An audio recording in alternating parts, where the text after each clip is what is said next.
Hi, my name is Mamie Kruger with Your Sleeping Baby, and I teach tired parents how to create independent sleepers so that everyone in the house can be at their absolute best. I've worked with over 1,000 families in the last 12 years, and I believe that sleep is not optional if you want to have a happy, healthy family. Let's talk about keeping your toddler in the crib for as long as possible. One of the biggest mistakes that parents make is moving their toddler from the crib to a bed long before they're actually ready or have the self-control to stay in that bed. So let's talk about it. Thing number one is keeping that toddler in the crib might require you to turn the crib around. If you have a crib and the back is higher than the front, all you have to do is turn that crib around so that now the front is higher. Put the crib into the corner so you've got wall, tall side on the facing the front, and then you might have to put a piece of furniture or something else on that short side, the one short side that's left. Do whatever you need to do to figure it out, because keeping your toddler in the crib for as long as possible is going to make your life significantly easier. So the other thing you can do is you can lower the mattress all the way to the floor. Now, this can be a safety issue, so I want you to think through this.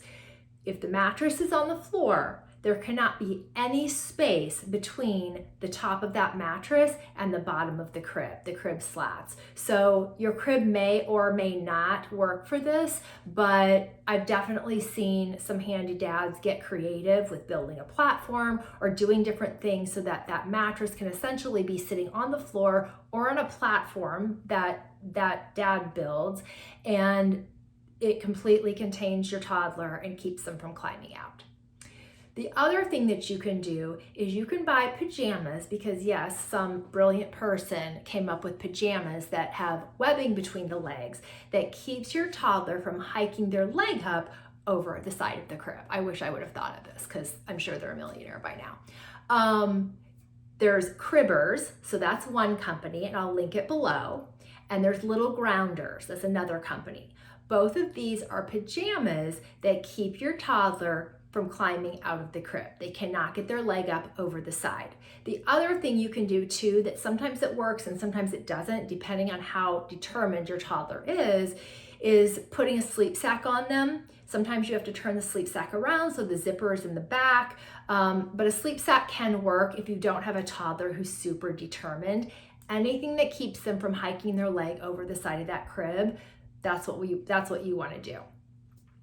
The other thing that you can do is you can buy a slumber pod. So a slumber pod goes over the crib. It's kind of like a crib tent, and you can put it over the crib, and that's going to contain your toddler.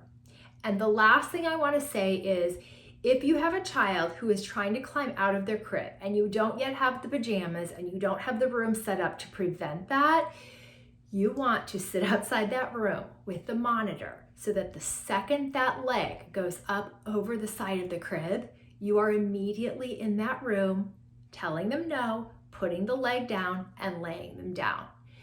You may have to do this 100 times until you get the tools that you need to keep them in the crib so that you're not having to sit outside the room. But once they get that leg up over the side of the crib and they get down onto the floor and they get out that door, that dopamine rush is enough to keep them doing it over and over and over again.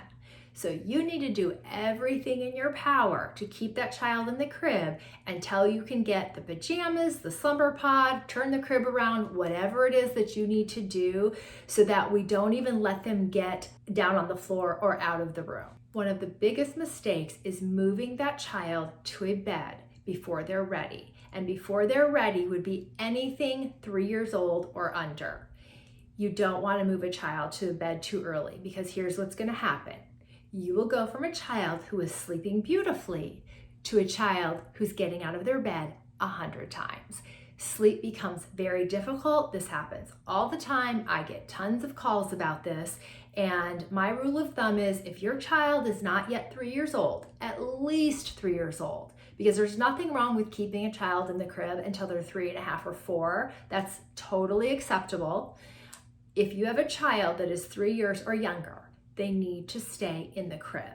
If you can't keep them in the crib, then you're going to be faced with having to put the mattress on the floor and probably having to secure the door or walking them back to their room 100 times. So it's easier just to prevent this from happening in the first place. Keep your child in the crib until they're at least 3, if not older, and this will save you a ton of headache with your toddler getting out of their bed.